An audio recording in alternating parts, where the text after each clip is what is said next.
All right, ladies and gentlemen, we're going to start in about 1 minute.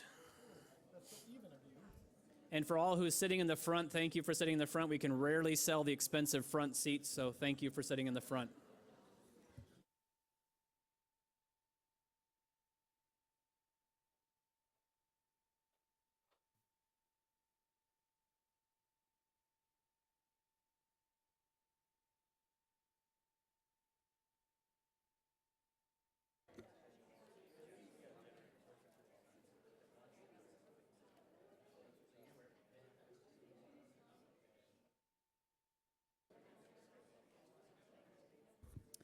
All right, good evening, ladies and gentlemen. Thank you very much for being here. We know you have a lot of opportunity and choices, and we appreciate you being here tonight, especially our guests that we have, our honored guests, that after our recognition, I have this habit that you're all going to leave us all alone. So please, you're invited to stay the whole entire meeting. The buffet is served at the end.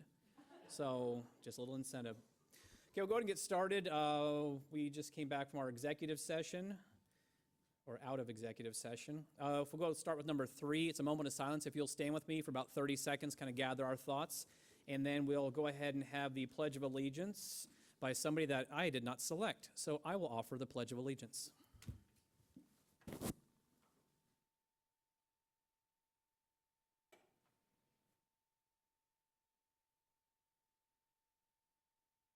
Please join me in the Pledge of Allegiance.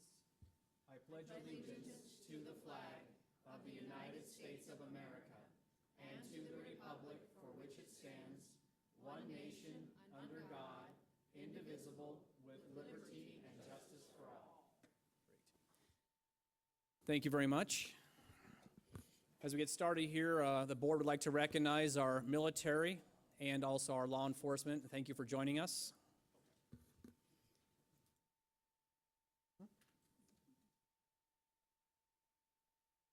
Yep. All right. You'll forgive me. It's not actually on the agenda. We're going to present colors, I hope. Thank you very much. Okay. I'm used to having Mrs. Dunsey here give me the look, and she's not there. Someone give me the look. I'll give you the look. Nice. Great. All right. If at this point the color guard can present colors. Thank you very much, and I apologize for not recognizing that at the beginning.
Again, I'm terribly sorry for not introducing the color guard first.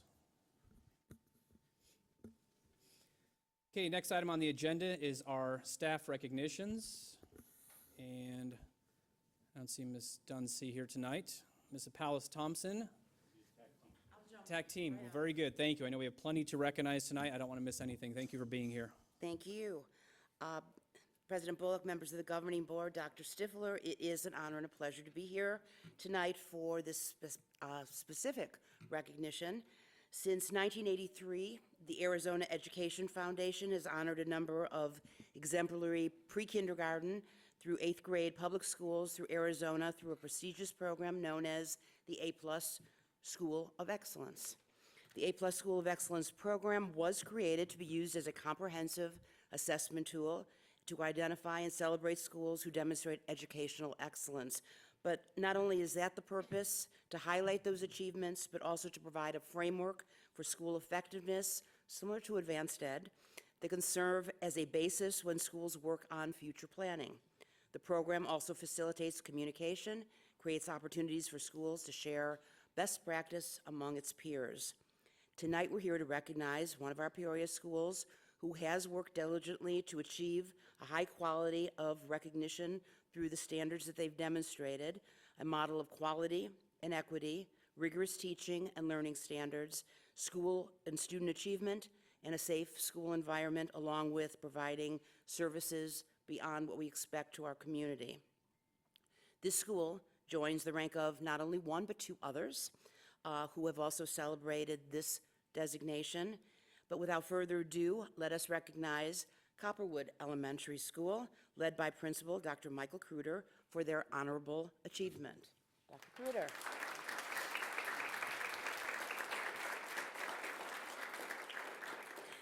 In his rigorous application process, it states that Copperwood exists to uncover and enhance and celebrate the gifts and talents of all who enter. And Dr. Kruder writes, "We are a community of lifelong learners whose passion is to," and I can hear his voice in it, "whose passion is to permanently impact the lives of our students and their families by fostering a love for learning while creating a safe environment for personal growth. Education is not about books and facts and numbers. It is about people. The staff at Copperwood is committed to attending the needs of all who pass through our doors, students, parents, and community members alike. In Peoria Unified, we are extremely proud of the efforts of our schools and those that put forth the efforts to ensure student success. Copperwood is an example of this, and before I invite him up here to speak, I would like to add that this is Copperwood's second A-plus recognition, so that's pretty impressive, and he'll go for 3 when the next person gets 2. At this time, I'd like to invite Dr. Kruder up to the podium to stand for any questions or comments. Doc?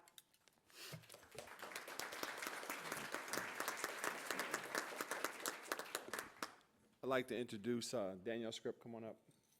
This was my partner in crime last year, and she was very strategic in the reason why we received the A++ award. So, you have anything you would like to say to the board? No, it's all you. She's usually all. Also, I'd like to introduce Mrs. Rock and Mrs. Sigwall. They're vital members of our community. Could they stand up as well so we can all see them? We know people love recognition. And I stand before you as one of the many members of my community, and it's truly an honor. Very exciting. Well, good. Yes, we do have some questions for you, so you will not get out of answering them. And we say that with respect, of course. I can start with my right. Ms. Pangarelli, comments, questions? Well, congratulations again, and I guess, what are you going to do this coming year to top yourself? Wait for Santa Fe to get their 3rd, and then we'll be after them. Okay. We've got a little competition there. Well, congratulations. Mr. John again. I too just want to say what an amazing accomplishment, and it just goes to show you the passion and the efforts that go into all you do, and it does pay off, and the rewards that are coming. If I could just ask both of you to share, if you would, what do you attribute? Achieving great success is one thing, but maintaining it over a period of time is a completely different thing. I know you achieved it, now you've maintained it. What do you attribute that to? What is, not that there's a single magic bullet, but what do you attribute your greatest success to of maintaining this excellence? It starts at the front door. As the kids come in and our community come in, and that feeling tone that they receive as they walk in. And then starts with our registrar, who sets the tone, sets the bar very high, and then we spend the rest of the day trying to meet that customer service piece. We try and make sure that every single person that comes to the door, whether they're visiting or they're a stakeholder, feels like they're at home. And that's the experience we try and create.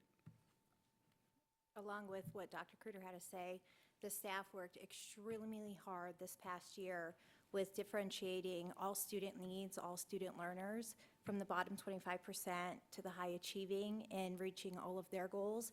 The students were required to self-reflect, set goals for themselves, and achieve those goals. And when they seen that they were part of a group, not just individual, that they were a student, a child, not just a number, they began to excel. And I have to accredit that to the amazing things that the staff has done at Copperwood. Great. Excellent, yeah. Really, so yes. Mrs. Doan? Well, I'd like to say that, I mean, it really is important to us to see how you guys have done this. It's very encouraging. I know it took more work than you can possibly explain from everybody concerned. It was a lot of work, and I appreciate it personally. I think you guys have done a great thing here, and making the students each feel important is a big job and a hard job, and I thank you for it. Mrs. Connect? Dr. Kruder, you and your school are the embodiment of one of the main themes of a session I recently saw earlier this month. And it was Bill Daggett, who is the International Center for Leadership in Education. And he talks about the practices of high-performing schools. And he said again and again, culture trumps strategy. And you can have a fabulous strategy, but it's the culture and the climate among the people that you work with every day. And I had the privilege of seeing that when we came to the celebration last spring, or I guess last early summer. It was a hot day. But it's true that the culture at your school and the feeling and the vibe is so positive and so enriching, and I commend you for being able to achieve that. Thank you. Okay, Dr. Kruder, how cool is this? I remember I was able to go with Mrs. Connect to your A-plus celebration. So I always talk about this as, you know, success is only as good as what you can transfer to other people yearning for success. What I mean by that is you've achieved success, greatness with your staff. Of course, you didn't do it all by yourself. But it's only you only create a legacy, if you will, by transferring that to somebody else. So I'm going to put you on the spot because I know you can handle it. In the next 30 seconds, you're speaking to all the principals at all the other schools in PUSD who yearn to be an A-plus district or A-plus school. What do you tell them in 30 seconds to give them a little bit of a help, a little bit of a hint, or a little bit of encouragement to be in competitive and be in contention for that next year or the coming years? What would you say to them in that 30-second speech? Don't be afraid to fail. The success comes after failing. It took us 8 years to get back to this pinnacle. We received it in 2008, and in 2016, after a lot of hard work, we were able to ascend to this honor again. So be a risk taker, and as my fellow classmate or my old NAU doctorate classmate over there would say, be innovative. Okay, good. Thank you. Because they do want to know what you did. Who doesn't? Who doesn't want to achieve success? So thank you for sharing that and thinking outside the The box great there. assistant principal. Well, of course. You would not have walked out of here alive had you not mentioned that. The first presentation I got in trouble for, so I wanted to make sure I took care of that. Okay, well, thank you very much for being here tonight. We appreciate it. Thank you.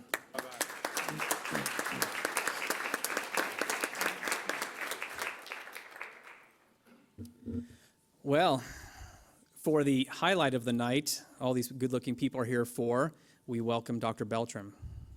Thank you. Good evening, President Bullock, members of the board, and Dr. Stifler and special guests. This evening, we'd like to recognize the performance of some of our outstanding career and technical students, graduates, and even teachers in a program that we know to be exceptional in the state, and that is Career and Technical Education, or CTE. The Air Force Junior ROTC program is one of our many programs that fall within the CTE program, and is highly regarded in this district as well as across the nation. I'd like us to thank the Air Force Junior ROTC Cadet Corps who presented our colors this evening, led by Cadet Lieutenant Colonel Samantha Smithhart from Peoria High School and Cadet Senior Master Sergeant Andrew Fritz from Cactus High School. Could they please stand and we can give them a round of applause.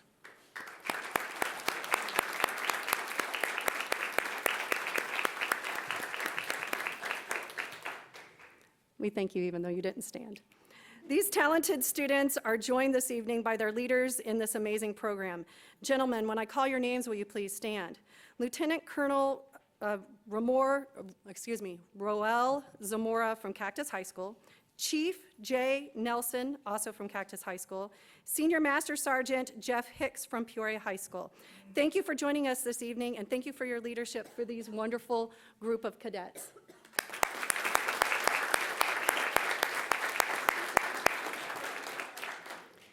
Each of you have received a program that looks like this, and if you have not received that, Denise will have that for you.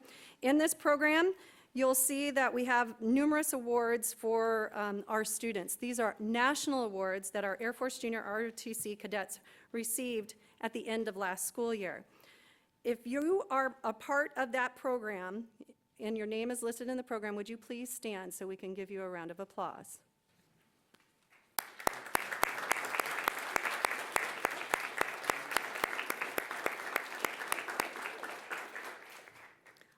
Thank you. While we recognize the efforts of everyone mentioned in the program, there are a few that we're going to specifically highlight this evening, and that is Peyton Schulte from Cactus High School and Mackenzie Spalding from Peoria High School, who received the Daedalian Award, which is the highest accommodation of a cadet could receive. Could you please stand?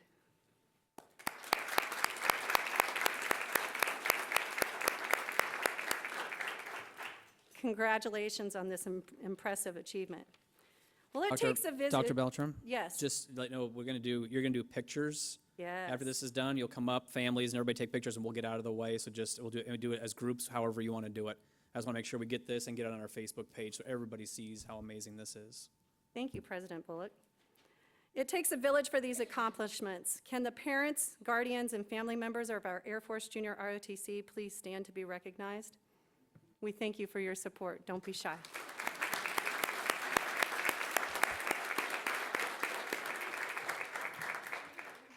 Overall, the Air Force Junior ROTC program has more than 50 national award recipients. We're very proud of their achievements.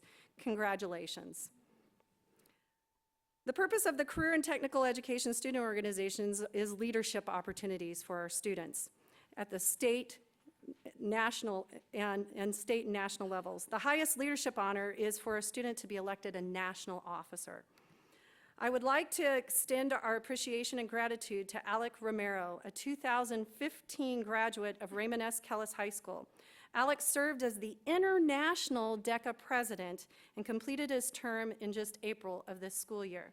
He proudly represented Peoria Unified School District in this capacity and is currently pursuing his college degree.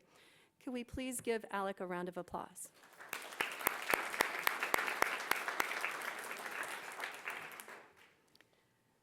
You also have another program in front of you that has career and technical education listed.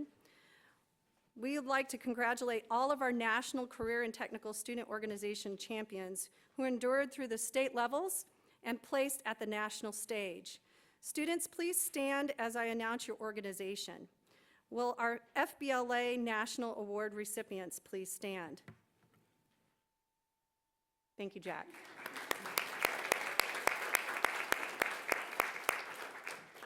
Will our hosts, our health organization recipients, please stand? Thanks, Abraham. And I believe our Skills USA robotics team is not here, but can we please give them a round of applause? We are extremely proud of all of you, and we thank you for your dedication. Will all the parents, guardians, and relatives of all of our national awards recipients for our career and technical student organizations please rise so that we can recognize your enduring support as these students went through all of these competitions. Would you please stand, please?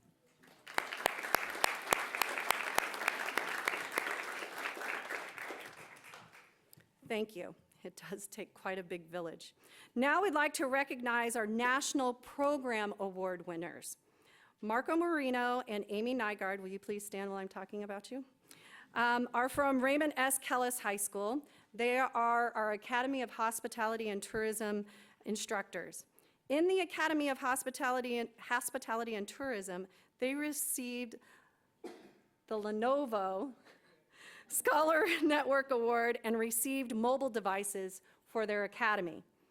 The academy also received the Vigo robot for virtual internships, which they are the only school in the nation to receive.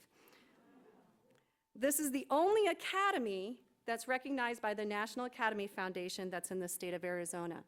Congratulations.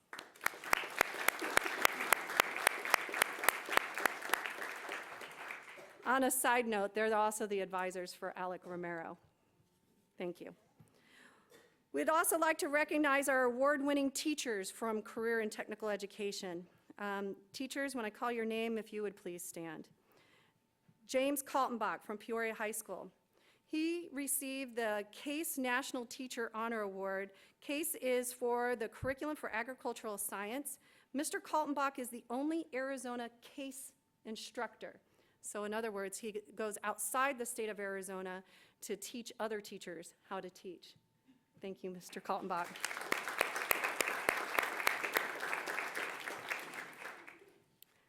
Kelly Wilson from Peoria High School, will you please stand?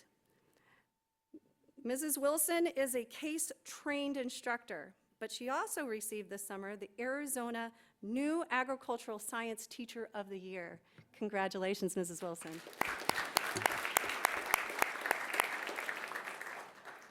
Brian Fuller, will you please stand? Brian Fuller is from Peoria High School. He is also CASE trained, but this past year he received the Frank Luke Chapter Air Force Association Teacher of the Year, and just this summer received the Arizona Agricultural Science Teacher of the Year. Congratulations, Mr. Fuller.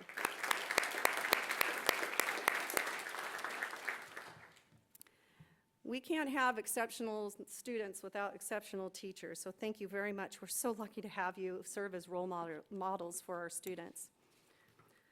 Now I'd like to share two very impressive national awards that our entire career and technical education program has received this year. First, Peoria Unified School District's Career and Technical Education Program was awarded the prestigious Excellence in Action Award for the Early Childhood Education Program Stackable Credentials with Outstanding Partnerships.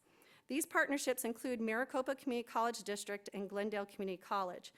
Michelle, would you please stand? Michelle Ujak is our dual enrollment coordinator with Glendale Community College. We could not do this without her support. Could we give her a round of applause? And of course, the people that she works with the most are our Career Center specialists. Would you please stand?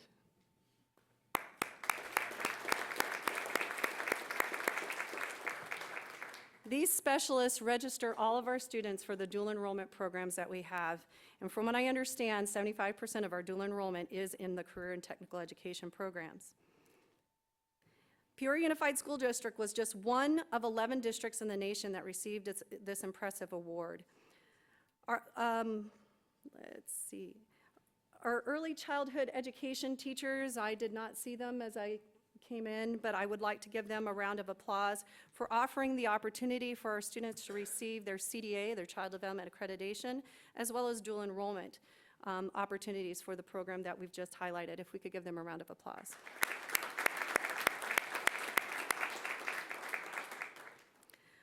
CTE cannot achieve any awards without our partners, and to highlight those partners is our advisory council and our advisory commission members. They're pivotal to this achievement. Would our advisory members please stand so we can thank you?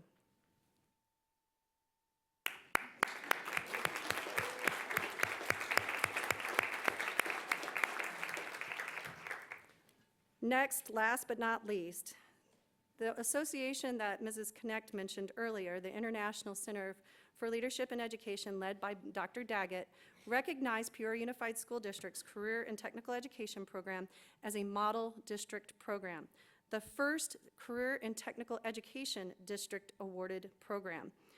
We were recognized at the national conference that was held. It's also known as Model Schools. We were recognized as a model district program. You'll notice in your program what that outlines, part of that application process. Will all career and technical education teachers, staff, and support, and students, would you please stand so I can give you a round of applause for all of your hard work?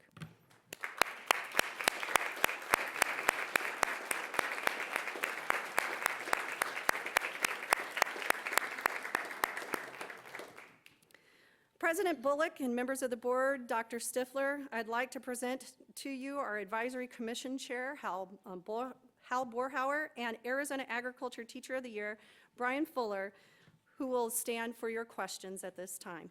Thank you. Thank you for choosing two people, because I was going to ask each person to come up for a question. And I know I would have been thrown out, but there is so much energy and so much success in this room. Anyway, we like to milk it for all it's worth, but we appreciate our past president, board president, Hal Borhauer here as well, so we'll beat him up because we know him really well. President Bullock, members of the board, Dr. Stifler, it's glad to be here.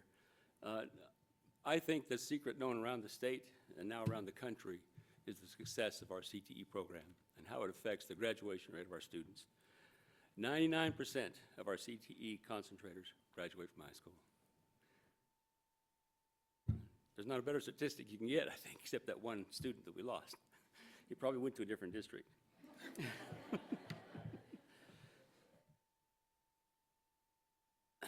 There's a pushback between college ready and career ready, and I get dumbfounded at that because it seems to me that at the end of the road they have to all be career ready. Wow, even after college. 77% of our CTE students go on to additional education, community college education, certificates, full college diplomas. There's one student from 2011 already has her master's degree. So CTE is, in my mind, it's the thing that keeps students engaged. It finds that niche where they want to come to school. And in my mind, sorry for some of you guys, but English and math, it kind of shows up along the way. And they learn how to be a student. And more successfully, the CTSOs, the student organizations, they get them to compete and learn to talk and to speak, and they'll do a much better job than I do. Those things prepare our students for life and to be successful. And the staff, what can I say? 2 awards. First National Award for an Innovative District for CTE programs in the nation. That's right here. Questions? Go ahead. I'll get off my soapbox. I got a whole bunch more stats here if you want them. We'll start to my left. Mrs. Doan, questions, comments? Well, I don't really have any questions at this time. I've been digging into CTE and stuff. I really, it is one of my favorite programs in the world. I love to see how the students are engaged, how it, I've seen some of the pretty rough ones that they're just like not really all that interested in school until you find that spot where they are engaged, where they are interested, and that brings them around to understanding that they do need to stay in school. They do need to, if they want to make a living. And a lot of them are at that point where they're just like, no, I just want to go make money. And you say, well, this is how you're going to make money. It's better than flipping burgers, right? and it keeps them in. I've watched several students that are in there, and I'm really very appreciative of CTE. And I'm very thankful for all that is done by the staff, support, everybody, and the students who work very hard. So thank you all. There's some examples right here that are up, 6 o'clock is your muster time? It's a lot of hard work. Good job. Mrs. Connect? Mr. Borhauer, I agree with everything you said. Congratulations to everybody in the room. Thank you, everybody, for doing your part, whether it's as a student or a teacher or a parent or whatever. And I'll echo with what Dr. Beltram said. Arizona, believe it or not, is a leader among the states in our CTE programming, and Peoria is a leader within the state in CTE programming. And I think the reputation is very well deserved. Thank you. Very good. Mrs. Pangarelli? Well, I'd like to echo Must have a question for our instructor. President Bullock. He always has several questions. We try to keep it short to To give him time? Okay. Yes. I understand. You're welcome. I just want to say, congratulations to all of you, to the ROTC, FBLA, the dual enrollment, staff, students. It's really appreciated, and our daughters have been able to join in the past in Centennial High School with the FBLA, so we're kind of familiar with some of those. But I just wanted to, echo my board members to say congratulations. Mr. Johnigan. I think, I know you've got 100 stats over there, and I'm not going to ask you to read them, but, Peoria boasts one of the highest graduation rates in the state. And that is a direct reflection, I think, of how strong and impressive the CTE program is. And we wouldn't have that rate if it wasn't for the passion of the instructors that are finding these kids, getting and sparking the interest, getting the niche for them, and letting them exceed in something that drives passion inside them. There's just not enough words to say thank you, and I can sense your passion for it when you were speaking earlier, and I echo that as well. It takes all different angles to make greatness happen, and this is definitely one of the spearheads of that. So thank you for all you do. And you? President Bullock? I feel pressure to ask a question, but luckily I have a few. It's interesting. I'll give you a great testimonial. It's nothing better than a personal testimonial. My daughter is a senior this year, and she has joined the esthetician program. And the thing I love about how much we really brag about CTE, and it's part of the whole ecosystem, if you will, of PUSD. I'm glad that we're not afraid to say that college is not for everyone. Let's not be afraid to say that. Okay, a lot of people have gone on to invent amazing things, didn't go to college, and some people who went to college invented some amazing things. So I'm glad we're not afraid to say that. It's important to say. My daughter started that program, and she's come home now for the last 2 weeks. They started actually before school started, or 2 or 3 weeks. And she's like, now I finally get the connection of the stuff I've learned. I'm learning math, how to measure. I'm learning things, how to order inventory and stuff like that of product, all this stuff in her class. And she goes, I'm making a connection.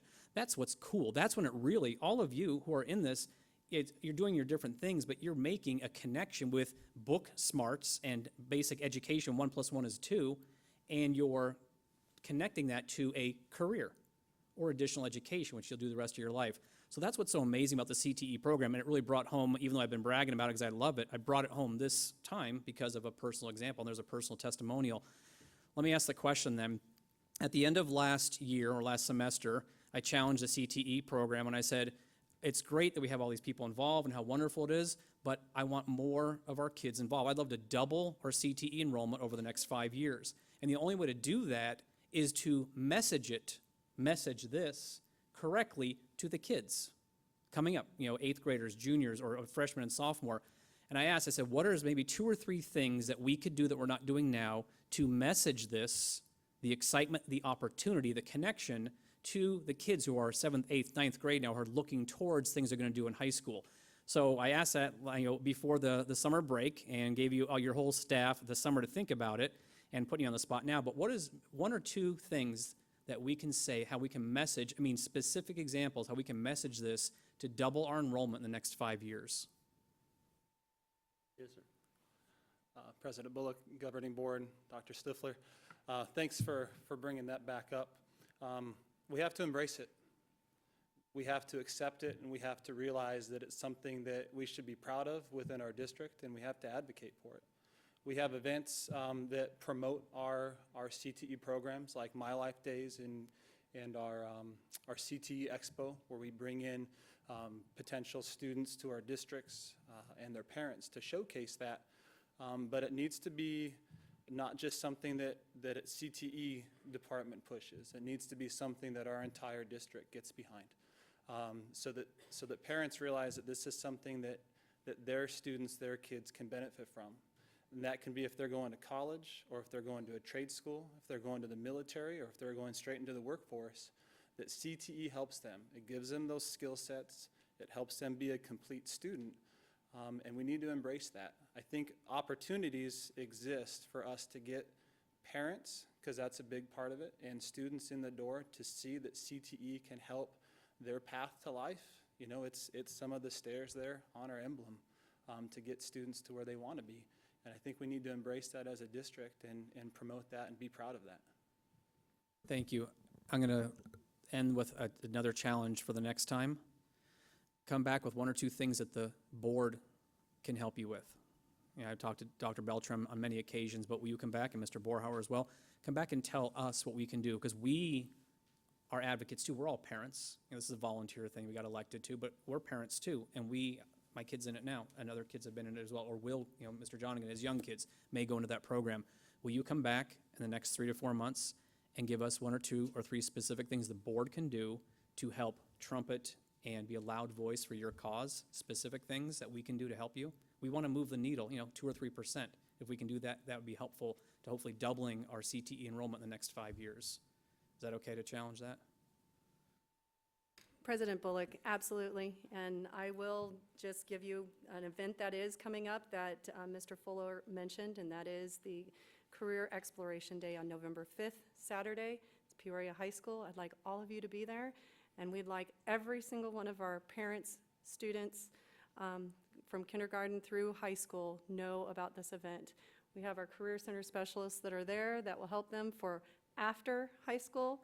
Counselors will also be there. All the programs are there, but we start in our junior high program and then we build upon it. But that's one event before that deadline. You know, Love to have you there. a picture from last year would look wonderful on our new website. When you first come to it, pops up all the cute little kids. Okay, I love cute little kids, but I'd love to see a slide from happiness at the last CTE event and success. Capture that with 1 or 2 pictures and put that on our website. I'd love to push it. You know, I'm going to email PR and see what they say, but let's do that. Let's Thank get you. as much press as we can possibly get for it. Thank you very much for being here. We'll get out of our way now and let you take all the pictures you want, and then you let us know when you're done, okay? You do different groups, parents take pictures. All we ask, and we always ask you, if you take a picture, post it on your Facebook. Even if you don't know the kids, say that you know them, they're a family member, you love them, you're so proud of them. Whatever it takes, promote this thing big time. So come on up, we'll get out of your way. Up for this, first we'd like Copperwood to come forward so they can have a picture for the A+. Then we'll have Air Force Junior ROTC. Yeah,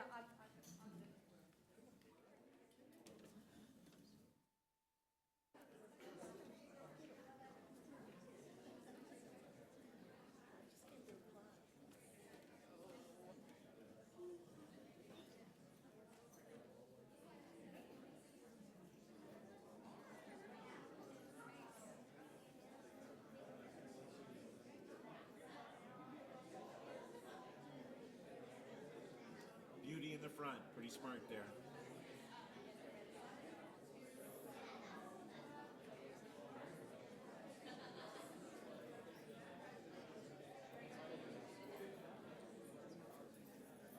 cadets.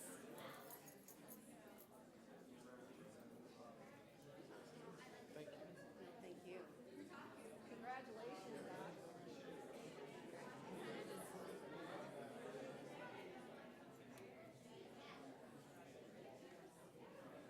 Mackenzie.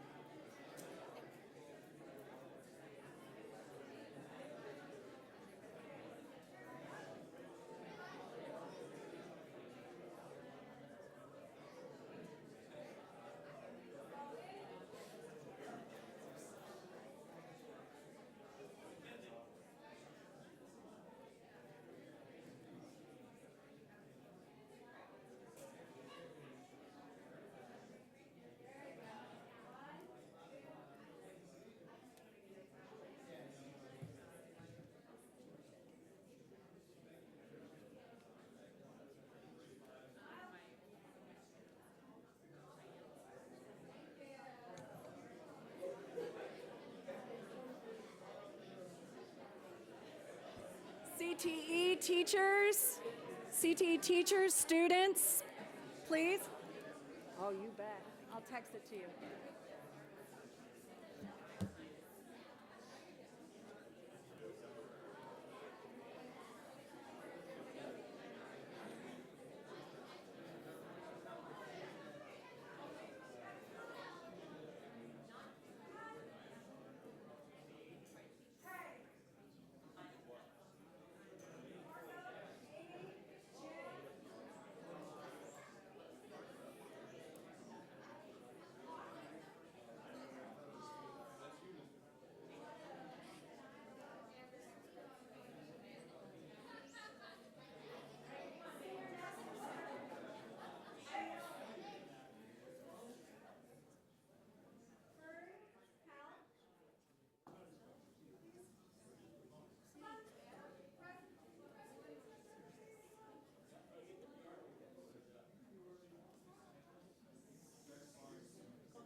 Thank you, President Bullock.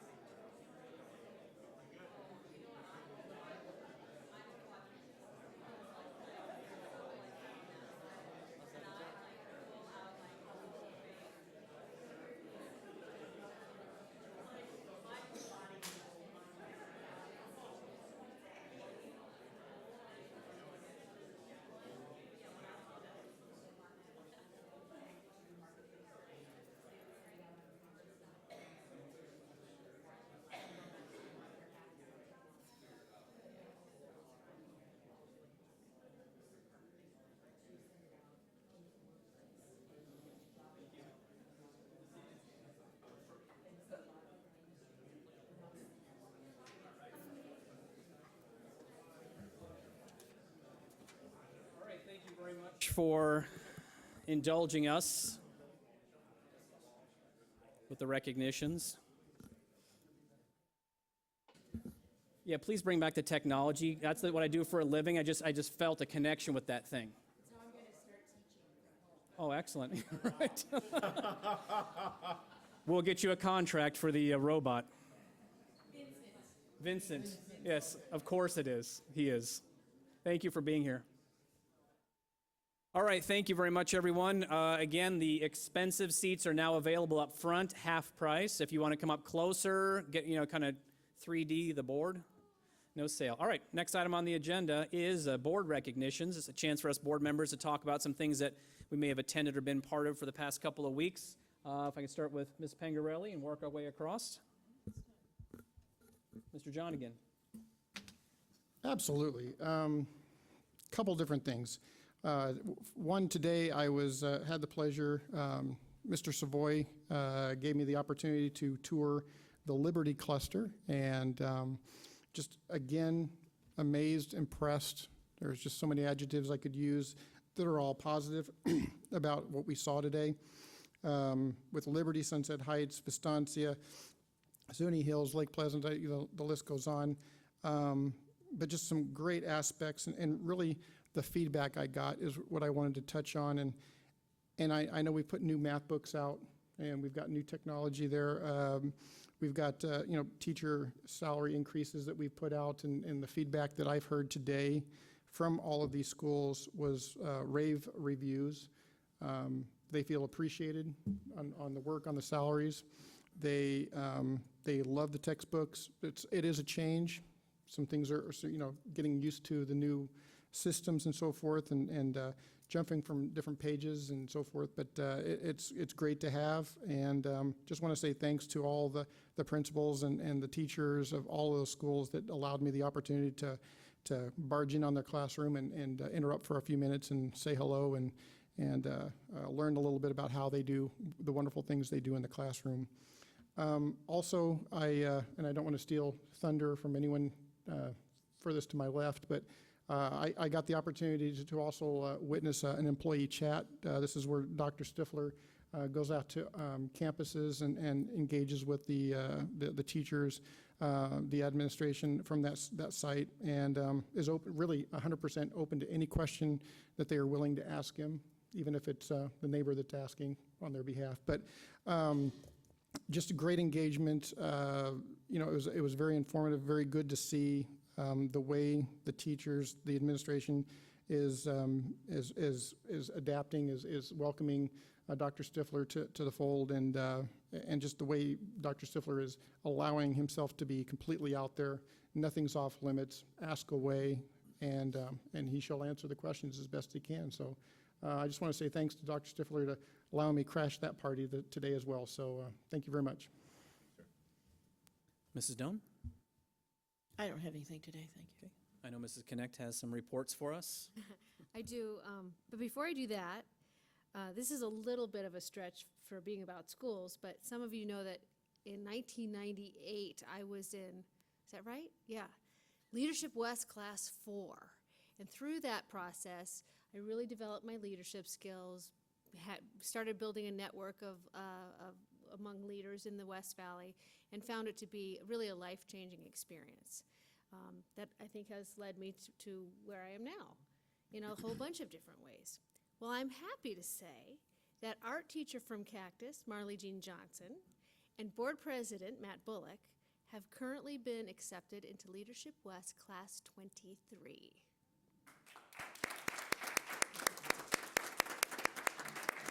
So I just wanted to personally and publicly wish you both success and good luck, and I know that you will get as much out of that experience as I and everyone.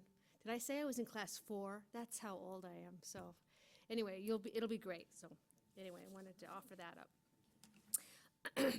I apologize again for not being here at the last meeting. I was in Chicago at the NSBA Summer Leadership Seminar, and it is where executive committees from associations from around the country come. We have regional meetings, and we have large group meetings and breakout sessions for president, and a whole bunch of really cool things, some of which will be reflected in my requests for study sessions when we get to that part of the agenda. But I just wanted to do a couple of highlights before we get to that part. One is I was on the nominating committee for the Pacific region, which is about 8 states that are here on the West Coast, even though we're not on the West Coast. But I'm really happy to announce that it was the nominee from the state of Arizona, ASBA's past president, Jesus Rubalcaba, who was nominated and selected to serve on the NSBA Board of Directors. And so that will give Arizona an added voice to that body. So I'm really happy about that. Like I mentioned, Mr. Daggett talked about best practices and model schools.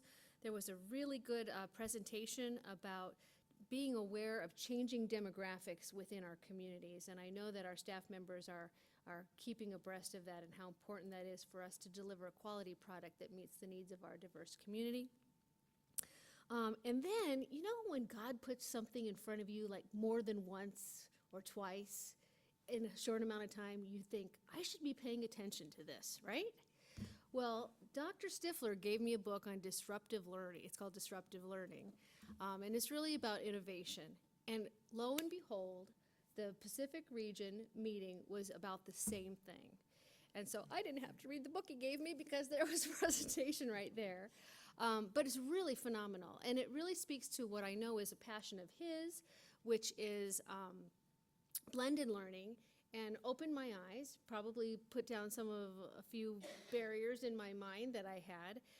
But I look forward as a board learning more about that and hearing about what inspires you and excites you, and watching how that takes hold in our district and really opens up the future of learning to this generation of students, which is completely different from us and the way we learned all those years ago. So that's really the highlights of what I wanted to share. Thank you very much. Very cool. My only recognition is to PUSD, teachers, staff, students. I just want to say thank you for making this a very enjoyable opportunity to be on the school board. It makes it. I've talked to a lot of the people in other school districts who have a lot of problems, and PUSD is not perfect, obviously, but I just want to say thank you for all that you do. It makes this boardsmanship very enjoyable, and we owe that all to you, so thank you. Next item on the agenda is request to address the governing board regarding matters not included on the agenda. Mrs. McCarty, do we have any green speaking forms tonight? Okay. And just a reminder, if you ever want to speak for 3 minutes on any subject, whether it's on an agenda item or not, we ask you to fill out a form, and we would love to hear from you. We certainly don't own every good idea, so. Next item on the agenda is address agenda and consider adoption or recommend changes, a chance for board members to modify the flow or format or order of agenda items. Does any of my fellow board members want to rearrange the agenda at all for any reason? Okay, we'll accept it as stated and move on. Next item, number 9, oral report on superintendent's plan to address organizational strength and agility. Dr. Stifler, thank you, sir. President Bullock, members of the board, everyone else, can we?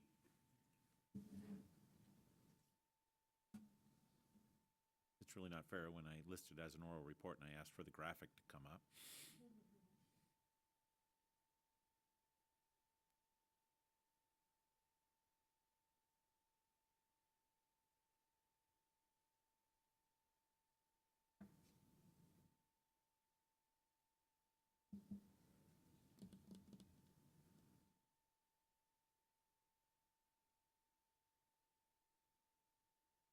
Number 9. Number 9.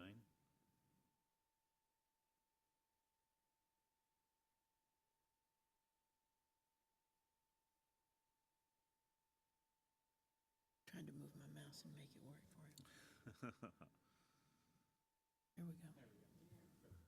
There's a lot of buildup to not much of a graphic. I apologize for that. All my fault, all my fault, all my fault. As we're about to enter September, it's time to update you on what am I seeing, what am I doing, what in the heck am I doing here, where are we going, all of that. And it's, though I've been trying to keep you abreast through reports, this is an opportunity to do it in a very formal, public way, and also for you to ask me questions. So at the top of this graphic, you can see, and everyone else can see, fancy superintendent talk about, you know, I know you can read that. So synchronizing architectural alignment and team restructuring, what does that mean? Peoria Unified is a fabulous place. It is a fabulous district doing fabulous things, and CTE is one of those stars in our crown, but it is not the only star in the crown. It is amazing. We have this very rich and proud tradition. It's more than a tradition. We're preeminent in so many ways, 127 years strong. And so what this effort is about is to make sure that we're set up for success in the next 127 years. Because what it took to get to where we are now, as we built the systems, before I got here, I don't get any credit for that, all the folks who built the systems over the years, but school funding has changed, demographics have changed, we've grown, the way charters happen, the growth of technology. What brought us to this point is not what's going to take us and carry us to preeminence going forward. And I'm not bringing a recipe for that preeminence. What I'm bringing is process for how we can make sure that we, and this is one of the things I've been sharing in the employee chats, how that we can determine what comes next. Even the finest silver needs polishing. So which of our silver are we going to make sure that we keep carrying out, and what do we need to add to our collection, and how do we do that? So this semester, I'd like it to go this year, but I'm not patient enough for that. So this year looks like as we uncover everything, and on the graphic there to what is currently, what is the current state of our district?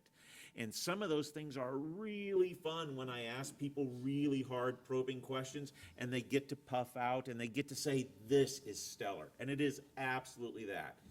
On occasion, not very many times, I ask those questions and people are like, I was kind of hoping you weren't going to ask those questions. It's really important that we ask all of those questions so that all of the things are on the table, so that we can have all those parameters there, so that we can knowingly decide what to do. So that process looks like this. So that first semester, it's identifying what is. And so the questions, one of the employee questions was, what about the deputy superintendent? Are we going to replace that? The answer is, I don't know if we need that. The answer is maybe we do, and maybe we don't. And we don't have enough information to decide that yet. And I'm being very careful not to say Darwin doesn't know, not to say that, to say we don't know. And one of the things about the way I do business is I work pretty hard to engage people, and you're not allowed not to have an opinion, right? If you're at the table, you have to do the homework alongside me to help make the decision, so that we all own those decisions going forward. So that's what we're working on. So we're looking at everything. So I'm trying to learn the system. I'm trying to come up to, I am coming up to speed on those things. But we're also looking at how do we do our Title I funding, and how do we administer that, and what are we getting bang for the buck on that? And is it optimized for where we want to go? What opportunities are there with technology? But technology is just a tool to get to where you want to go. It's not a destination itself. We're currently looking for help to help us look at our special education programs regarding efficacy and efficiency, and are we doing the very best job there? I know we're doing great things, but how do we do that? So some things we'll be looking at ourselves. Some things we'll be asking for help to do that. And so this whole semester will look and feel like that. It will look and feel like questions. in a very classic way, this leads and builds towards, well, then, of course, what you do next is a formal strategic planning session. But I don't know that that's what comes next. There's a couple of things there. Perhaps we just polish our current plan and we run forward. There's a growing movement in large organizations to say that putting your effort in a strategic plan is the wrong way to go. So we have to look at all of that. But we're going to need the governing board to be way out in front. We're going to need your help to be pointing us in what direction you want us to go. We'll bring the information. Then we will work very hard to develop the processes and those pathways to success to get where we want to go. So it looks like assessment, looks like decision-making, planning for change and implementation. So how should we build our organization? What should we be doing? That will all come. I would imagine we have several holes in our organizational chart. It's causing ambiguity right now.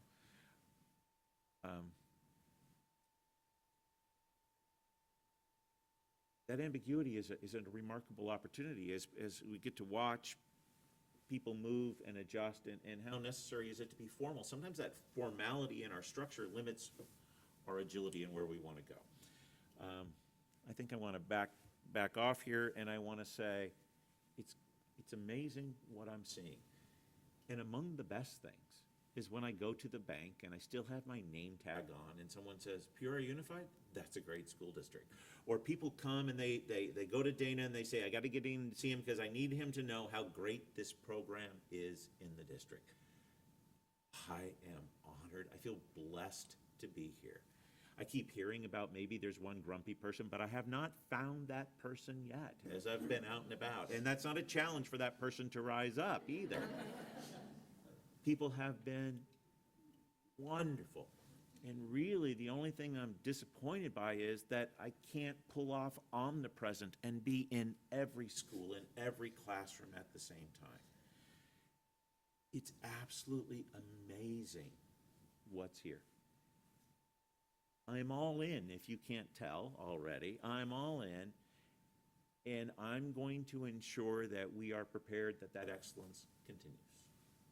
I stand down for any questions or comments that you have. Thank you, Dr. Stifler. We'll start to my right. Ms. Pangarelli, comments, questions based on the big roll-up to the single PDF file? Just joking. Just joking, sir. I know. Mr. John again. Report, yeah. Not really any questions, but, you know, I know this is a collaborative amongst the board and yourself to kind of direct and guide and go the direction. So I'm looking forward to the journey. I don't know if any of us knows exactly what that end state looks like, but I know we all have varying opinions, varying ideas that are going to be pieced together through this process, and I think that is kind of your plan to shape that future. As far as the all-in, if anyone doubts that, go see an employee chat. There is no doubt of your willingness and dedication and how well it's being received, so I'll end on that. Mrs. Connect, we'll just kind of work our way down.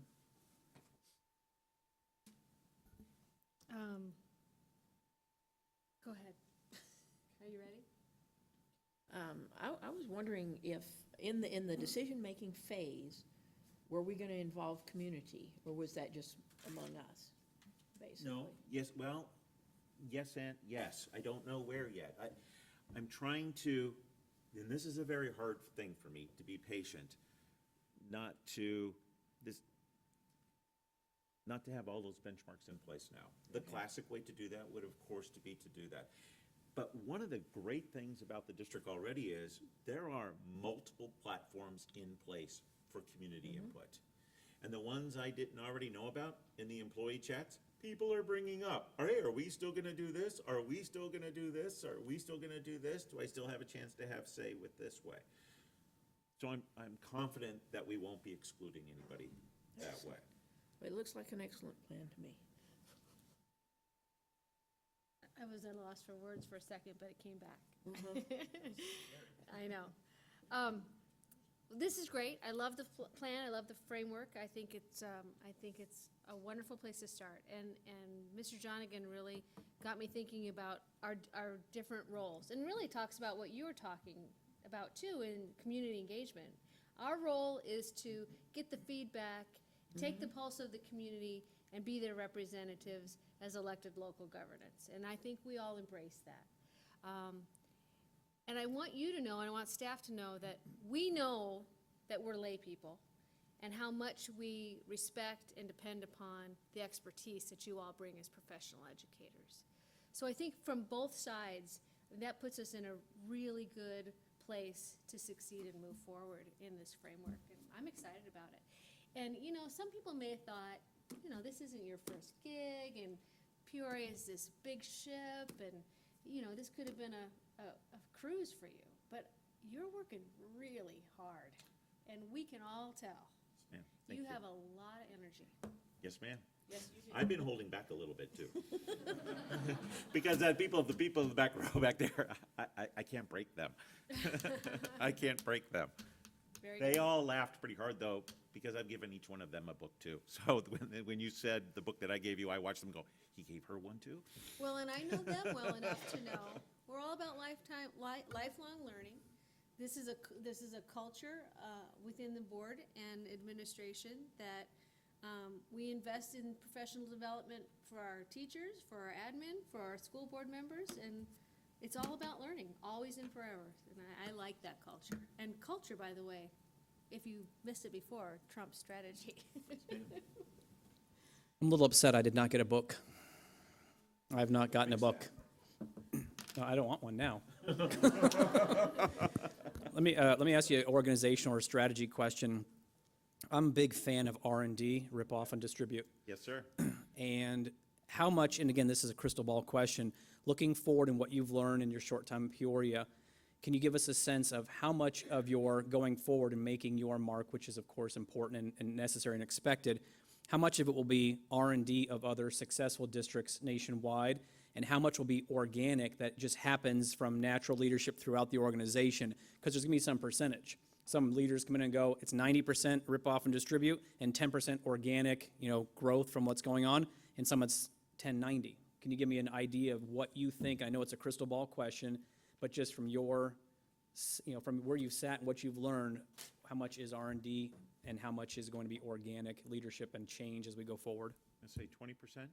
I'm going to give an arbitrary number, 20%. I think I know that one of the dangers when you're out front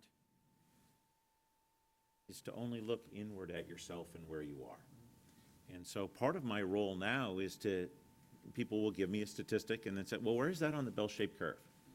And for some people, as I'm asking those questions, those are new questions, that there are multiple ways to win and how to do that. So increasingly that, it also looks like continued learning, through books and other kinds of study. It looks like we're getting ready to send a team over to Phoenix L to seeing what they're doing in blended and personalized learning.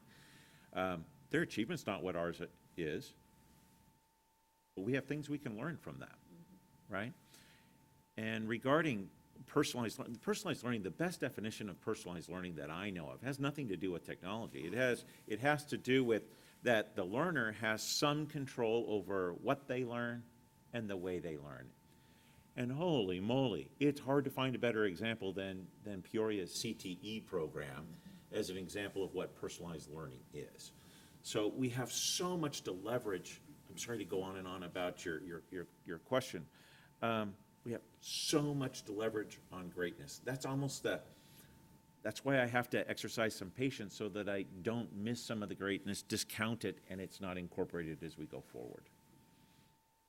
It's interesting you bring up CTE. I talk about R&D, rip off and distribute other great programs around the United States. One of the things I've talked about from the very beginning on the board is how I would love to be 1% responsible for helping Peoria to be one of the top 10 districts in the United States in different areas.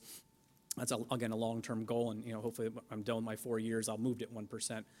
But as you look at trying to maybe emulate what other great districts are doing across the country to get us that 5% better, isn't it interesting now how the CTE program is going to be now the source of R&D, rip off and distribute from other school districts across the country? Yes. So how do we, and that's not a question, it's almost the rhetorical question or the rhetorical thought, how do we position, grow, and sustain CTE to be a constant leader when now 90% of the districts in the United States are now going to try and rip off and distribute what we do in CTE?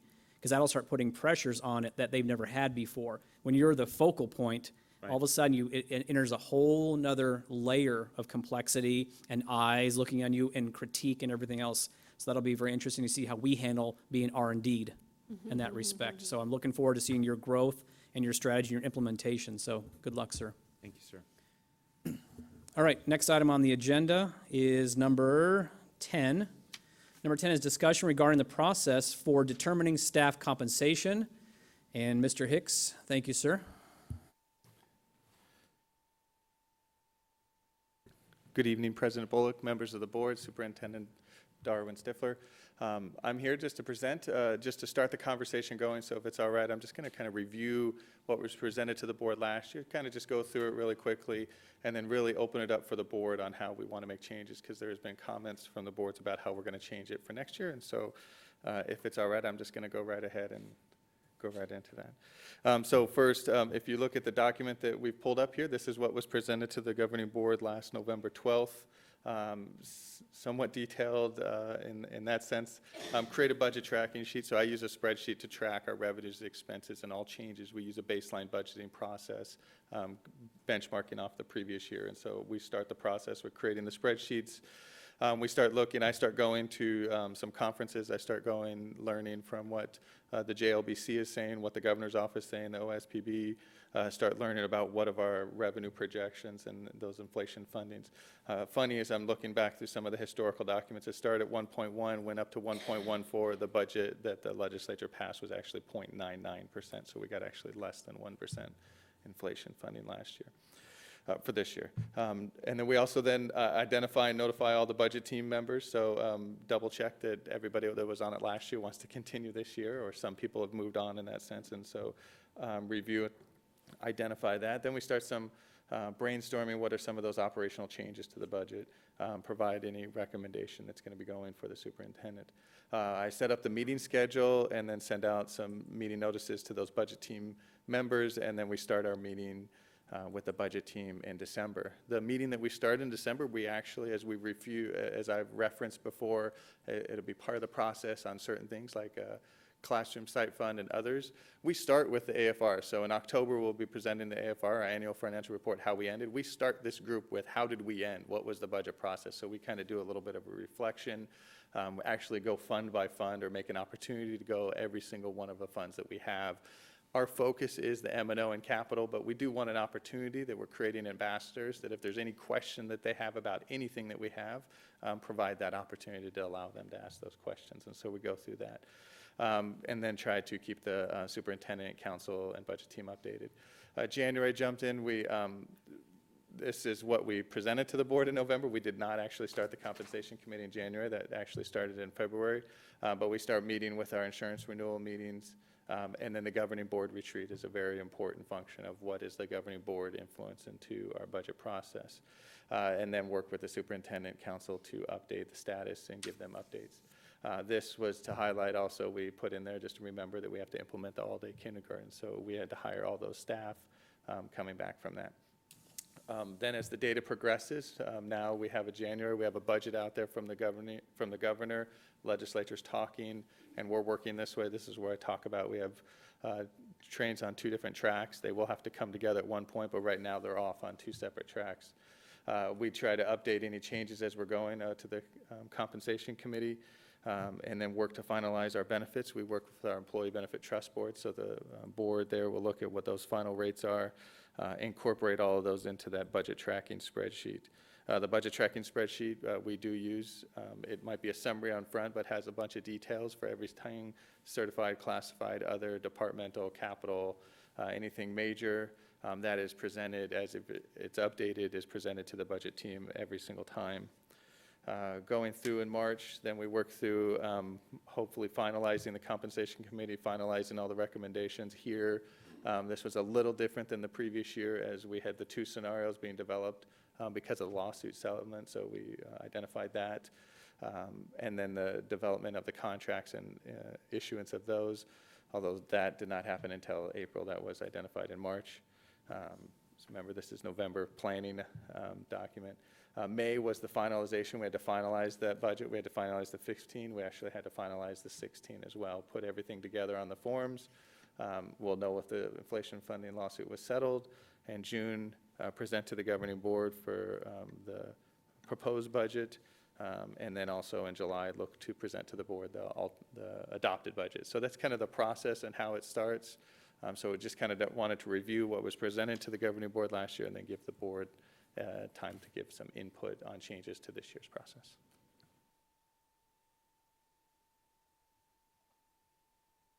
Did you want to go over the other spreadsheets at all in the presentation? Those are just two other artifacts. We just thought of other ways saying the same things. And so it's really Supporting documents. just supporting artifacts for the to make board. sure. Although very good, but not needed. Really just wanted to just review what we did in the past so that we could give an opportunity for the board to start thinking and then provide some feedback on changes for this year's process. Great. Are you ready for that part now? Yes, unless there's other comments want to be made. Let me start. One of the reason why, and just for those who aren't familiar, the reason why this was brought up by the board of a talking point and a more strong talking point is because of some issues back in March with kind of getting information at the last minute, not being fully up to speed, and not feeling like, we were doing a good enough job for our entire staff to be able to adequately divide compensation, and luckily an increase this time, divide that correctly so that everybody benefits correctly and reasonably. And it ended up working out okay. We asked at that time, or was suggested at that time, is how can the board be more proactive instead of waiting until March and saying, well, here's everything, good luck. How can we be more proactive at the beginning of the year and again, I had suggested having a board member in the compensation committee, non-voting, but just to provide feedback to the other board members and provide board comments and suggestions and ideas and concerns, perhaps, to the compensation committee. And so that was the genesis of why we're going over this tonight, is, ultimately, what can the board do to be more prepared, more proactive, more helpful, so when the decisions are made, by the time we get to this decision, it's like, oh, okay, it's almost a formality. I use that as a generic term, but it becomes almost a formality. And that's where we want to arrive at. So how can the board, and to my fellow board members as well, how can we move towards having a board member on that committee, again, in a non-voting, we're not going to try and rain on anyone's parade, we just want to be informed, we want to know what's going on, we want to be able to provide feedback both ways. So how, is that still of interest? How do we proceed forth with that so that everybody meshes correctly early, as in tomorrow, figuratively and realistically speaking? That was kind of the genesis of where we got to where we are today. So any comments or questions on that, or suggestions how we get a board member more involved to be more proactive and come back in March fully knowledgeable, or as knowledgeable as possible? Anybody chime in? Don't be shy. I'll chime. Chime away. Chime away. I had a few suggestions, and, I was giving this a thought on how this process might work better. So we have, at the end, a proposal that, one, we're all very aware of, and two, hopefully, that we can all live with happily. I'm not married to the idea that there be a board member sitting in on those committee meetings, just because I think sometimes our presence may stifle conversation. Even though we enter it, with no agenda, sometimes that has an effect. I'm also not opposed to the idea, I'm just not married to the idea. If we don't do that, however, I think it's really imperative that the board is updated, as directions become clear, as a pathway becomes lit, that we're kind of made aware. It seems like the committees are moving in this direction, so that if we as a group think that's not going to fly in the end, we save everybody the time and the heartache and the angst early on, so that other pathways can be explored. So I think just an ongoing, like you said, an ongoing feedback loop is really important. Beyond that, I had noted some other ways, some other ideas that I had to make the whole process certainly more palatable for me. One is kind of the makeup of the groups, and one of the breakout sessions in the National School Boards Association was about teams of teams. I think you have a book on this. Yes, ma'am. So that when, let's say, the teachers group is talking about compensation, there are more than just teachers in that group, because admin has input on what teachers should make. And, well, maybe a board member or certified would have input on that. Maybe even parents would have some input on that. So mix up those teams so that there are different stakeholders on those teams to be providing input there. Were you going to say something?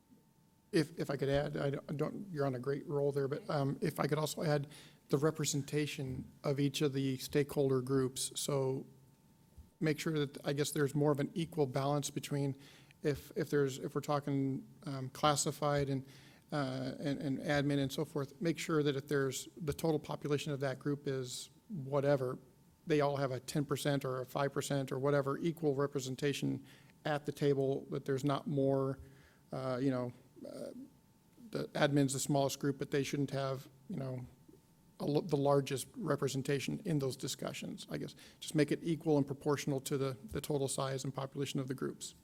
Very good, thank you for that. So anyway, teams of teams, no predetermined outcomes. I think if we ask committee members, and this isn't just for the compensation committee, but any committee that we put together, whether it's a staff committee or a community committee or whatever, I think it's disingenuous if we, the board, or we, admin, or anybody who convenes the committee to lead them in a certain direction. I think it needs to be a completely open-ended process.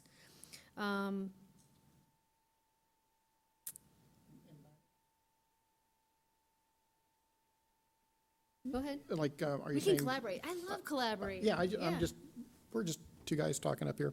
Pardon? Well, guys, never mind. Are you talking like, here's the salary budget that's given for the year, go and conquer, or here's the amount of increase that we're looking at, go and conquer, or what are you saying, kind of define that for me a little bit more, I guess? One of the criticisms I'm sure all of us as board members have heard is that committees are convened and they're led in a certain direction that is predetermined. Okay. And whether it's compensation committee or calendar committee or any committee, I don't think that should happen. I think that is wasting people's time. I think that's disingenuous, and I think we need to stop doing that. And I think sometimes who we choose to be on the committees can make a difference in that. Okay, good. I wrote down start with the end in mind, and I think where I was going with that is if there are broad strategic goals that we've set as a board or with administration, say for example, the attraction and retention of teachers. We should find out, the process within that committee should lead to that ultimate goal. And I think if there was an area where maybe we could have done better last year, it would have been that. So to restate and reemphasize the big goal, the big objective for what we were trying to accomplish. I know you do. What is the kind of budgeting you talked about, Mr. Hicks? President Bullock, members of the board, baseline budgeting. Yeah. I know that it's late in this year, but it's kind of exciting to explore the idea of zero-based budgeting, starting from scratch. Scary, I know, but let's talk about what the pros and cons of that might be, I think. And then the last one would be, I threw this idea out during the conversation we had in March. I think we should consider the possibility of site-based administration having its own category, separate from district-level administration and separate from teachers. And my rationale for that is because the responsibilities are unique and the pay scale is in between. Those are my bullets. Ms. Pangarelli? Mrs. Doan, other comments, questions? No, not right now. One thing that we got to be careful, oh, not careful, let me take that, let me withdraw, let me Control-Alt-Delete that comment.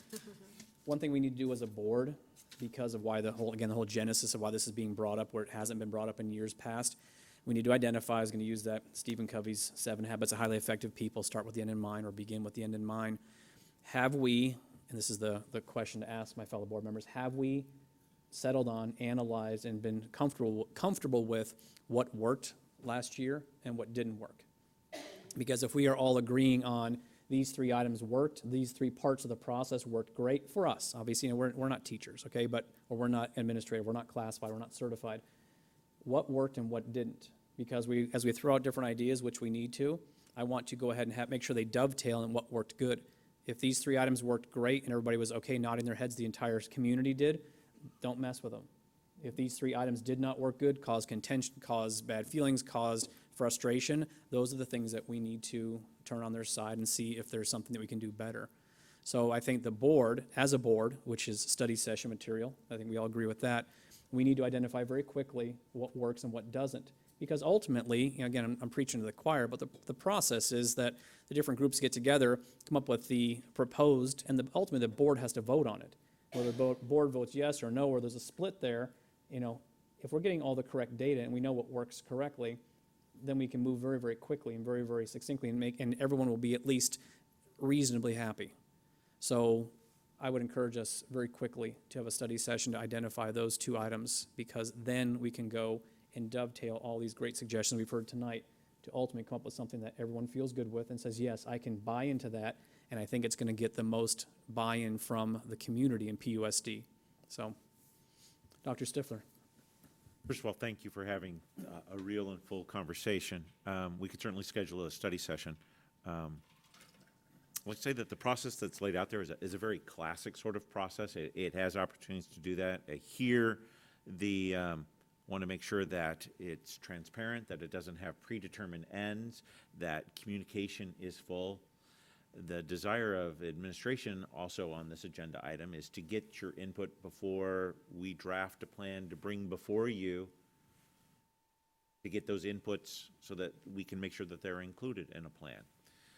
So the original idea, that can certainly change and can go to full-blown study session, was to draft a plan based upon this input, also based upon the knowledge that it's unlikely the situation is going to be very different this coming year. We won't have new money in an override, and we won't have new money in Prop 123.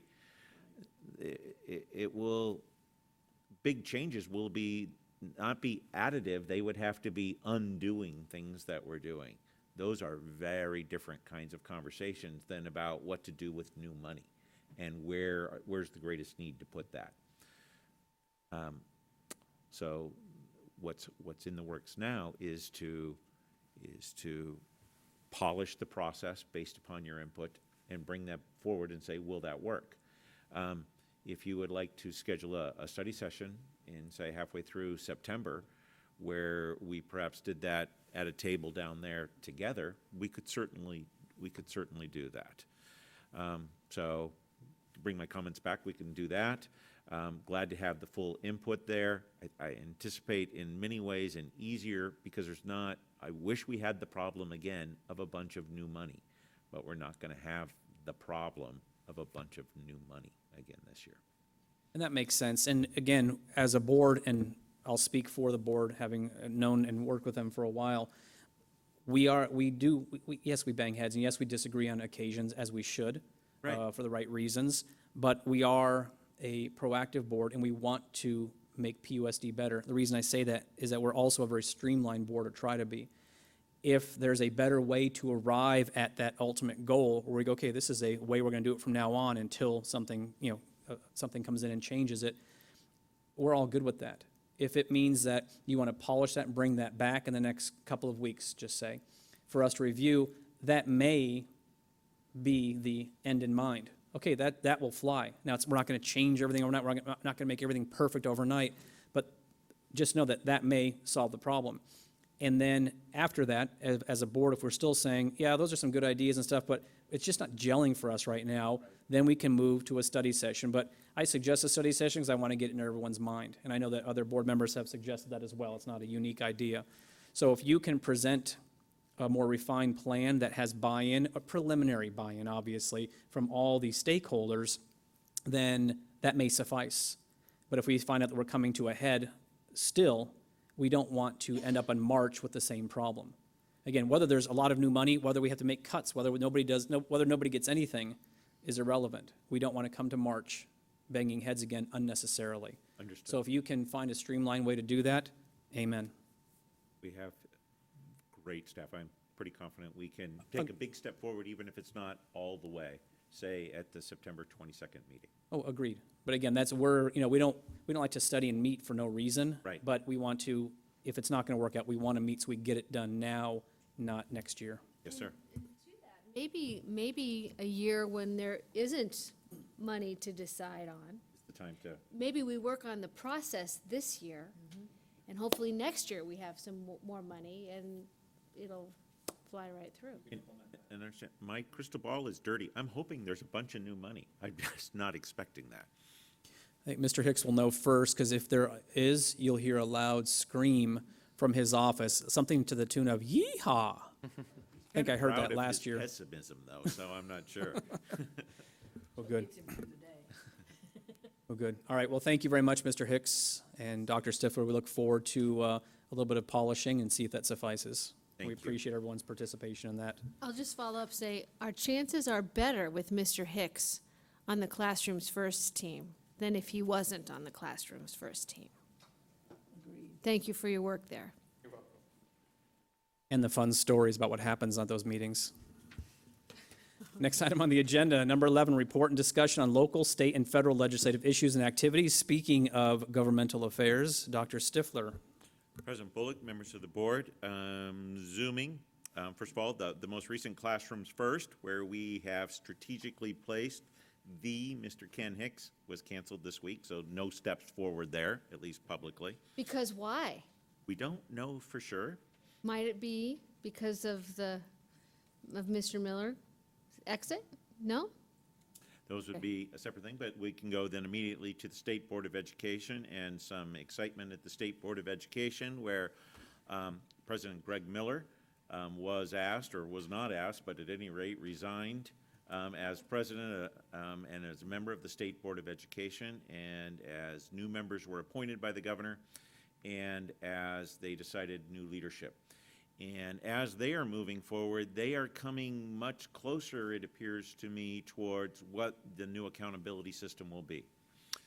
Mr. Tim Carter, who is the superintendent of instruction for Yavapai County, is the new vice chair of the State Board of Education, and he brought forward kind of a rubric or a measure that people seem to like, though they didn't really vote on it, for what new accountability should look like.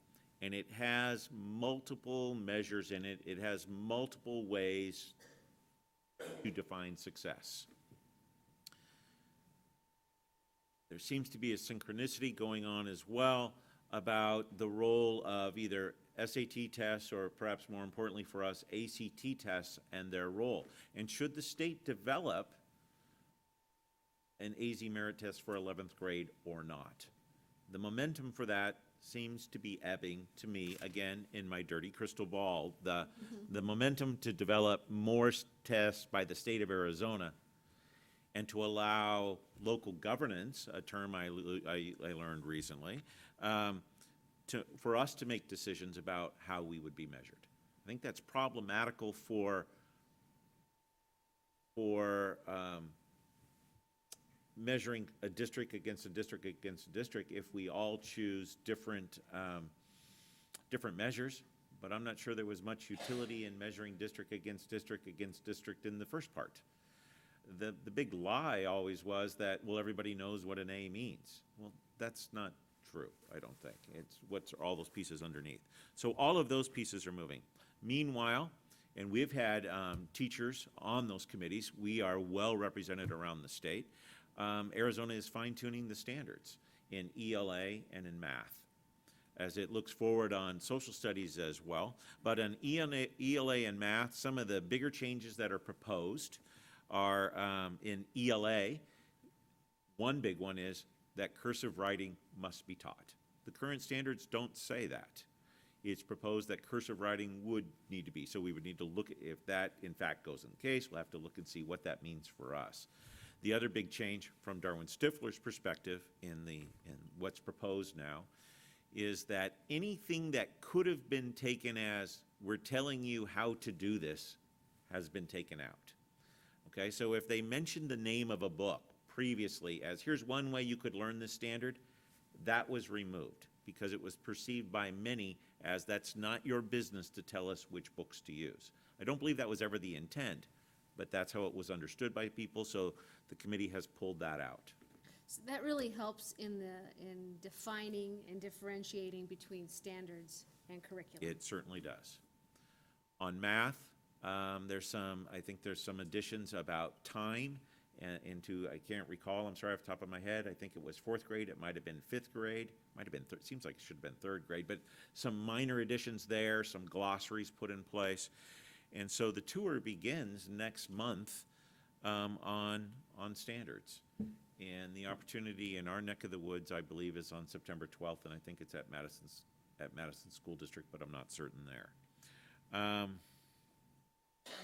What else?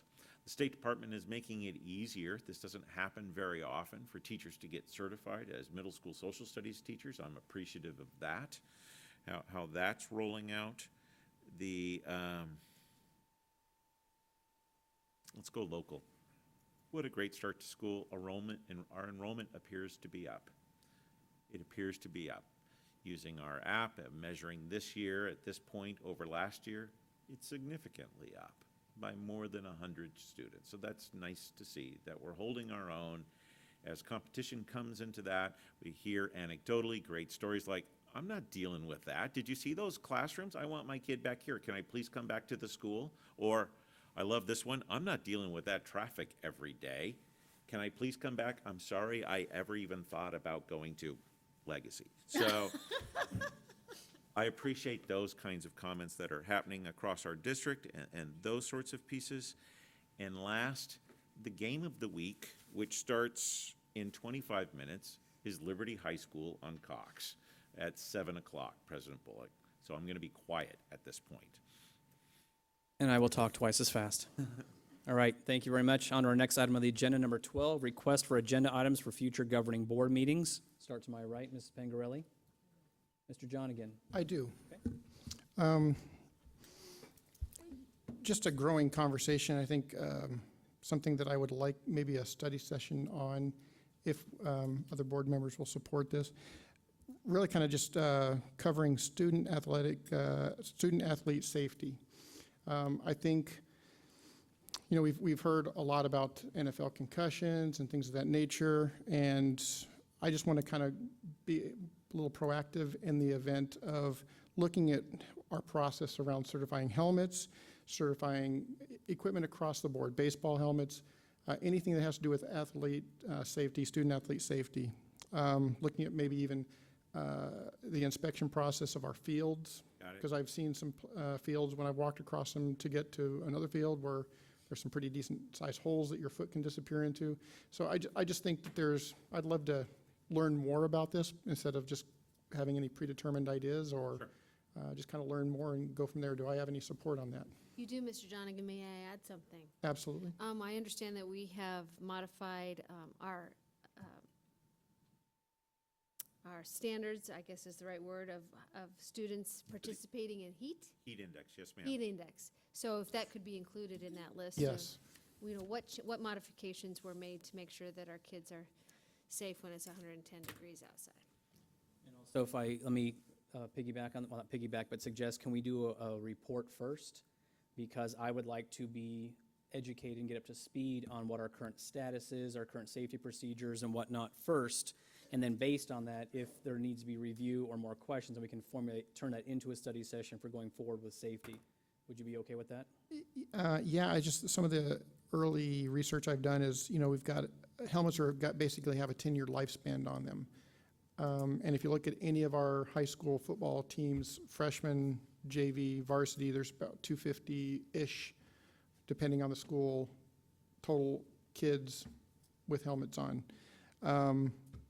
If in a couple schools I've talked to, we are replacing about 20, maybe 15 helmets a year. Sooner or later, we're going to run into a big bubble that says we have to spend a lot of money on there. And I think it comes, I've talked to Ken Hicks a little bit about it. I think there's, only a certain amount of money that's set aside for this equipment. And I think that's maybe holding back some of the schools from asking for more. I think because of its limited amount of money, they have to choose between helmets and equipment. Weight sleds or whatever that they're pushing. And so I just want to, again, look at the facts, kind of overview the whole thing, because we may be in a system that is putting our athletic directors in a position to make choices that could compromise safety. But again, fact-finding, study session, however you want to slice, I want to start having that conversation, because it's just going to take, in my opinion, it's going to take one type of concussion issue that's going to cause a whole lot of conversation, so. Well, however you want to do it, it's either, usually in these, it's either a report, an agenda item, meaning a presentation that we receive, or it becomes a full-blown study session. So how do you want to proceed on that? And I'm sure, I believe there's support, for sure support, but me personally, I'd like to become more educated on it first. Let's and then educate. talk intelligently to say, we need to change this, or we don't need to change that, so. If we perhaps could a have, I don't know who's over that, but if we could have somebody present Will do.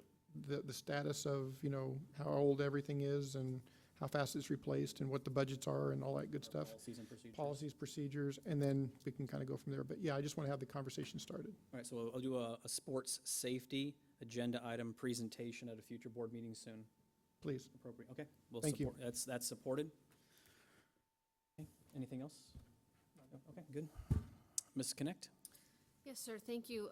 Some of these came from my recent meeting, and I mentioned demographics. I think it's been a while since we as the board have had a breakdown of the demographics of our school district, gender, ethnicity, poverty, gifted, special ed.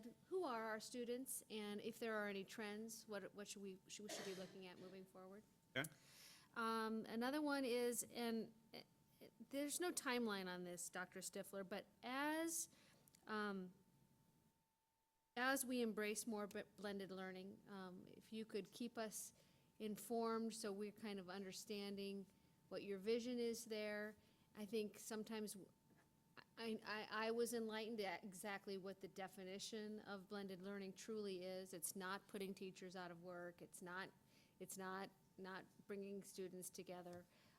So any way you can help bring us along, Yes, ma'am. we would really appreciate that, I believe. And then, one of Bill Daggett from the Center for Leadership and Education, he does the 10 top ways that successful schools are improving. And he says the number one is looping, the practice of having a teacher move with students, especially in elementary school, say from second to third, or third to fourth to fifth. He says that's the number one thing. My understanding from previous conversations with Dr. Santarelli is that we do that in some cases in our district. So I was wondering if you might provide for the board members a little background on what looping is. Sure. Some research perhaps on why it's a best practice or not, if that's what you find. Okay. And then just some insight into how PUSD utilizes it, and if you think that there's an opportunity to expand that practice moving forward. I can certainly prepare that report, work with staff to do that. I'd like to know exactly where we are on that. Looping's the kind of thing that we have a little bit of lead time, so I'd like a little bit of lead time on that report. We wouldn't be putting it into effect before next year. Absolutely. So if I could have a couple of months on that, I'd appreciate that. Yes, no hurry, thank you. That's all, thank you. Mrs. Doan? I don't have anything tonight. Okay. Let's move on to item number 13, Consideration of approval of the consent agenda. Fellow board members, would you like to pull any report for further investigation or notoriety? Item A, please. Item A, which is 14A, minutes of the regular board meeting? Yes. Okay. I will second that. So we'll go to any other items to pull? Okay, Mrs. McCarty, if you could pull 14A and make that a separate item, then we can vote on the still staying number 13.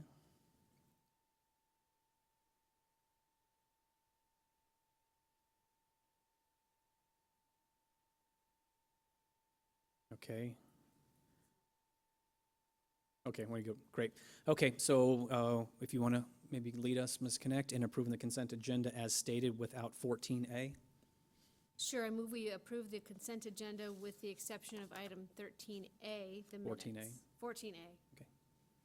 Yep. Second? I'll second. Okay. It's a voting item. Please cast your votes.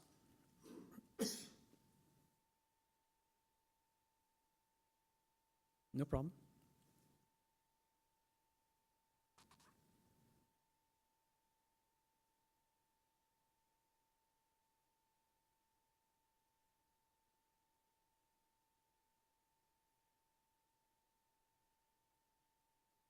There we go. Thank you. Okay, the consent agenda without 14A passes 5-0. Move on to that next item. Becomes number 23A, minutes of the regular board meeting held August 11th, 2016. If you could open that up, that PDF file, and Mrs. Connect, we'll hand it off to you. I'm going to abstain from that vote because I wasn't present, but just as a point of information, as the board clerk, even though I abstained from that vote, I signed that document as it was approved by the board, correct? Is that right? Correct. All right. Good. Thank you for that point of clarification. Next item on the agenda is number 24, a couple reports. We have to vote on that. Oh, sorry. Vote, yes, God, sir. how often I get excited about clicking my mouse. I apologize.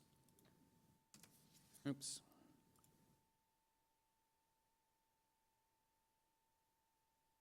There we go. I apologize. Do we have a motion for 23A to move to a vote? I recommend that the governing board approve the August 11, 2016 regular board meeting minutes as presented. And I'll second that. August 11th. August 11, 2016? Okay. 11th. Yes. Mhm.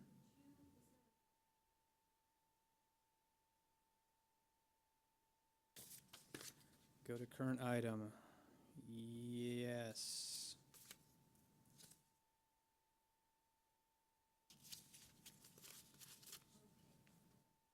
Is that?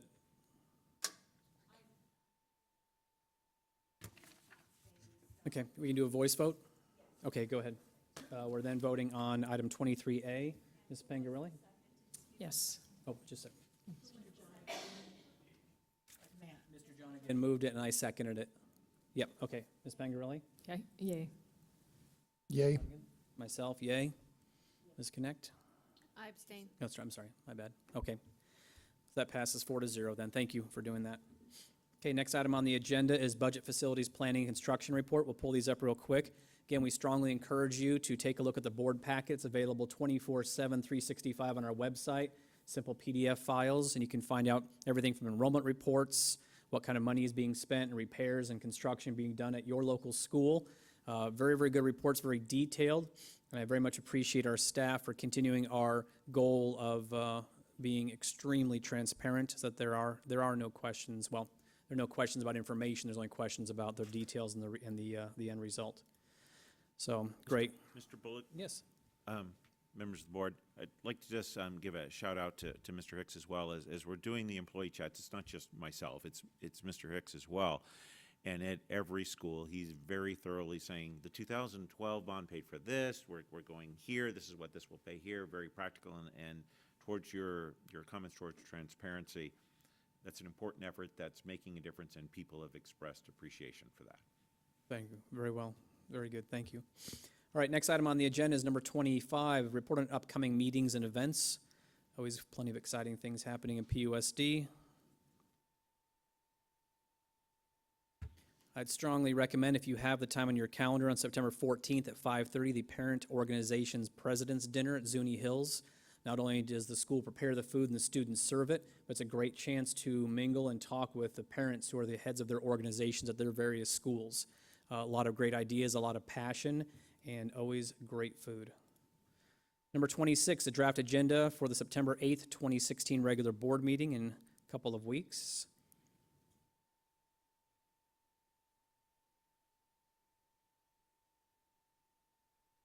Mr. Bullock, can we go back to the last item? This is not on the list, but the Peoria United Parent Council is having a meeting Monday night. Is that right? The 29th? Sounds right. So parents are invited. Thank you. Parents are invited because Dr. Stifler is coming there to meet parents in the community. So that meeting is open to the public. Thank you. Time again, date and time? The 29th, Rio Vista, 6 o'clock. Okay, great. Peoria United Parent Council has a Facebook page. You can check it out there. Good to confirm that time. All right, draft agenda, demonstration of the SchoolNet instructional platform and Arizona School Boards Association bylaws vote. So looking forward to seeing the instructional platform update on that. Next item on the agenda is a board member opportunity to readdress agenda items. This gives us a chance to go back and open up any other agenda item that we've already closed to see if we want to discuss it anymore. Nothing to my left? No? All right. Move on to the next item, was our sad item of the night, which is the consideration of adjournment. Just when the fun was starting to happen, it's time to go home. So we need a motion and a second to adjourn. Do I have a motion? Nobody wants to leave. Isn't that awesome? I move to approve. I'll second it. All right, please cast your votes. No, I It's already understand. gone in my head. You were, no, you were captivated by the energy of the meeting and you didn't want to leave.